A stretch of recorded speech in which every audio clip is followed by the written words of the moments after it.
Welcome to the Real Estate Syndication Show. Whether you are a seasoned investor or building a new real estate business, this is the show for you. Whitney Sewell talks to top experts in the business. Our goal is to help you master real estate syndication. And now your host, Whitney Sewell. This is your daily real estate syndication show. I'm your host, Whitney Sewell. Today, our guest is Kristina Knight. Thanks for being on the show, Kristina. Thanks for having me, Whitney. Super excited to be here. Kristina is the co-founder and CFO of Akras Capital. At Akras, Kristina focuses on deal underwriting and asset management of their portfolio. She hopes to share her story with listeners in order to educate them on how to generate passive income and live the life of their dreams. Kristina, thank you again for being on the show. Give us a little more about Akras Capital and what you do there, as part of that team, and let's jump into your superpower. Yeah, sure. So we started Akras Capital with a mission to help other people gain more financial freedom in their lives. And the conduit to get there just happens to be multifamily assets at this point in time. But super passionate about helping people realize that they can build generational wealth and passive income through investing in real estate. And we started Akras Capital a couple years ago, and we started off small by acquiring small multifamilies. And then we've, recently scaled up and we've been doing bigger deals. And, now our focus is solely on syndication and looking to do deals of 75 units and up. Nice. So I know your focus, and we talked about this a little bit before the show, but your focus, is the asset management piece, and maybe you can highlight a little bit on your background and then just moving into that field or that position and what all that entails. So I think sometimes we say, well, asset management, but we don't really talk about, well, what all does that include?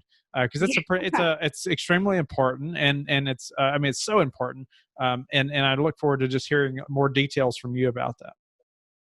Yeah, sure. So I spent the majority of my career before real estate. I spent over a decade in the investment management industry in various capacities. I worked as an analyst, trader, portfolio manager. And when I left finance, I was managing our firm's mortgage portfolio, as well as about 20 different client portfolios ranging from, 5 to 50 million and more. And then throughout my entire career, I was really focused on mortgage investments, the housing industry. So then naturally that transitioned to real estate and the asset management side. So I was on the finance side, super used to juggling a million different things at once. You have to be able to have a very high level view of what's going on in everyone's portfolio, but also be able to be super detail oriented and get into the numbers and what's going on in the minutia of every portfolio. And that's really the case with asset management in real estate. Especially if you own multiple properties, you have to have that high level view of what's going on with every property. You're constantly putting out fires and dealing with a bunch of different deadlines and making sure, the properties are being managed well. And so you really have to be good at kind of juggling a lot of different things at once, but also be able to look at the details and financial statements and pick out errors and all of that. That's a lot to learn, right? Yeah. Especially if you don't have the background like you did, just to come in and say, okay, I enjoy the asset management side of a business. Well, it's a lot, it's a lot to take over. And so why don't, on a daily basis, what would that look like? Or, maybe you can highlight just that position in a company like yours, some of the other details that you might have to do just daily that helps you to stay on top of things. Yeah. So, pretty much on a daily basis, I'm looking at, or at least a weekly basis, the financial statements of the property. I'm looking at our numbers in terms of occupancy, when leases are expiring, what we have coming up on turnovers, coordinating with our property managers in terms of, what the units look like, how much to spend on turns, when can we get contractors in there, getting cleaning in. So you're just managing a lot of different moving pieces, and it gets, you have to be super organized and have I have a calendar with all sorts of dates and, things to follow up on and making sure nothing's kind of falling through the cracks. Now, wait a minute. I thought that the property manager did all those things. I'm kidding, but Well, I mean, we all know how that goes. I mean, you definitely have to manage your property manager and make sure that, at the end of the day, no one cares about your business as much as you do. So there's a lot to still do and make sure that's getting done. And, the property manager is staying on top of things. And Could I can't you? tell you how many mistakes I've caught in property manager statements. Hmm. Yeah. And that's awesome. That's great that, somebody like you is on the team that's looking over these things, right? And you're not having to do the, say, Yeah, day-to-day management, answering tenant calls and things like that, but you are managing the right. manager in a sense. And Mhm. can you, what's a good way that you've found to communicate with a property manager, and how often? How do you do that? Yeah, so I mean, we have at least a weekly call with all of our property managers, and sometimes even more communication than that, depending on what's going on. Did we just acquire the property?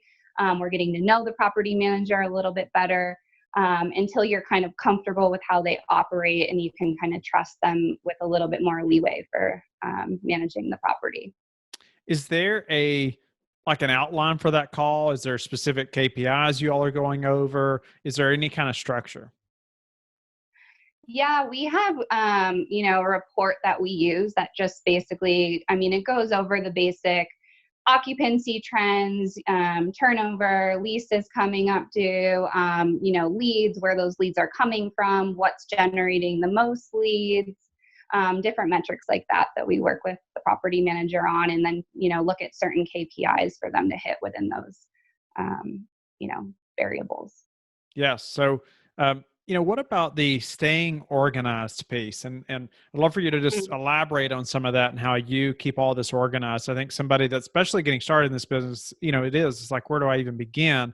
But staying organized, it Yeah. doesn't matter what part of the business you're in, you better be organized. But for you, how have you managed to do that? So I actually built, we have a spreadsheet for every single property that has, it details every single thing about the units and the rent roll and the leases. And we keep track of that from the property manager data. And then also within that spreadsheet, we have a budget and a variance template. And every single month, we look at what our budget was, what the actuals were, what the variance was, so that we can actually, manage the property manager on those numbers and say this, why is this so high, or, why is this off? And so we look at that on a monthly basis, and then that all rolls up into an aggregate portfolio level that looks at overall occupancy and cash flow and expenses and expense ratios and all of that. So it's kind of like this aggregate spreadsheet that rolls up from all these individual spreadsheets. Okay, so you built a template, and then you're tracking that every week, or that you're looking at those numbers, budgets versus Yep. actuals, and seeing how we're doing. I'm sure that plays a big role too in your weekly conversation. Oh, absolutely. I mean, that's kind of how I drive the weekly conversation. And then within that conversation, I keep extremely detailed notes on what the property manager said that they were going to do. And every week I follow up on those items and say, okay, you said you were going to do this. What's the status of that? Or where are we on this? So that way you don't forget, you keep kind of a running list of everything. Do you use any kind of software to help you with that, like task management or anything? Yeah, so we use Active Campaign for task management stuff and just to set reminders for things. And it actually has like a nice workflow pipeline that you can put things through and kind of track the movement of everything. But I'm also a huge notes fan. I take a lot of notes on my iPhone and keep track of things that way too. Okay, is there a specific app or a way that you take notes that you found has been useful? For me, I just write like, the date out and, what they said they were going to do and the by when, and then I manage people to that. So, I use a lot of spreadsheets, the notes app on my phone, and also we put things in Active Campaign, but that's about the only tools that I use. What are the key things that makes like an asset manager stand out to you? I mean, like the qualities that you see that like you're doing, whether it's monthly, weekly, daily, some of those things that are gonna make somebody successful in this position. Mhm.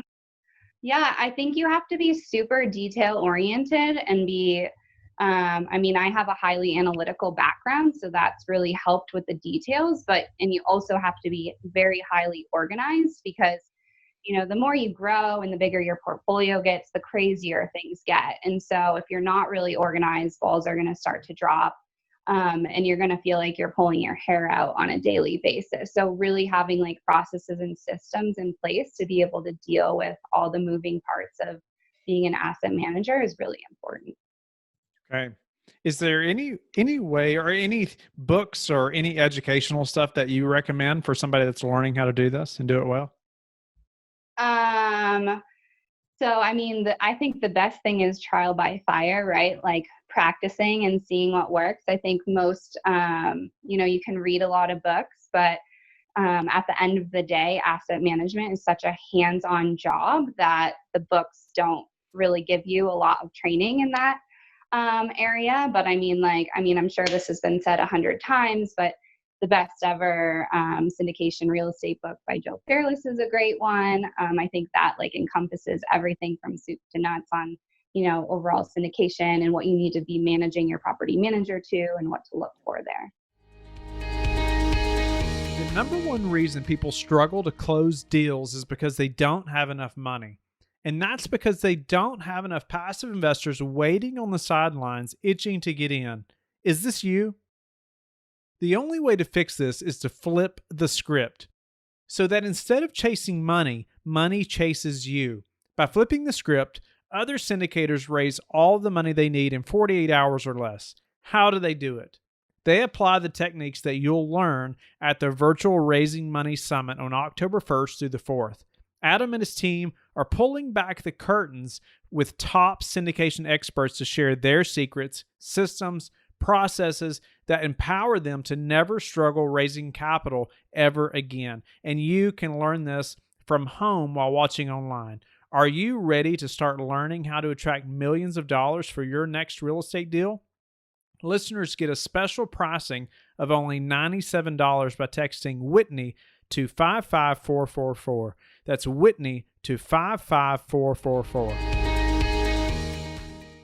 What are some red flags that you've seen in property managers, or just as you're asset managing, that you've noticed that have made you dig in deeper, or catch other things before they got big? Yeah, so I think the biggest thing is communication, right? Like we've had some instances where the property manager goes out of communication or they don't do the things that they say they're going to do. And when you follow up, they don't really have answers for you. Those are kind of the big starter red flags. They can kind of go silent, or you'll make certain requests of them and they can't get around to doing it on time. That to me, like when I've seen that happen, it eventually gets worse and worse. So. Okay. Yeah. Communication is key about anything, really, right? Yeah, And so absolutely. what about, is this typically just phone calls? Are you in person as well? Are you on site often, at the Mhm. properties? Well, pre-COVID was on site a lot more. Sure. Now it's been a little bit harder to travel, so that makes things a little bit more difficult. But definitely on site, at least when you first buy the property, a lot more often until you're comfortable with how the property manager is running things and, the property is a bit more stabilized. It really depends if you're going into a stabilized property or how big your remodel is or how much, you need to do to turn the property over or get better tenants in terms of being there or being on site. But I think it's super important to meet property managers in person, to be on top of them, to, make random visits to the property and kind of see what's going on with your property. All of that's really important. What about, like remaining calm while running a large portfolio? What helps you to do that? So I think I've spent a lot of time on mindset in this business. Getting into this business, I think one of the surprising things is just like how emotional it can be and how many ups and downs. And, it's like super high highs and super low lows and nothing ever goes perfect, and there's always unexpected things that happen. And when you first get started, it can be a little bit overwhelming. And I think you realize that you really have to disassociate yourself from those emotions and just be like, okay, at the end of the day, it's not life or death. And sometimes it might be, but usually it's not. And it's just money that can fix it. And so it's just super important not to let yourself get so overwhelmed and so into the emotional aspect of it. So, I meditate every day. That's how I start my morning. And I think that really helps. I appreciate you just bringing up how you do that as well. Is there anything else that helped you develop that mindset? We talk about mindset a bunch, and we have just recently, it seems, on the show. And I know personally, every time I'm speaking to a group, I'm talking about, the mindset and because it is so important. But for you, what was that for you that helped you to develop that mindset? I know you talked about, just your morning routine, and anything else specifically that helped you to learn to do that?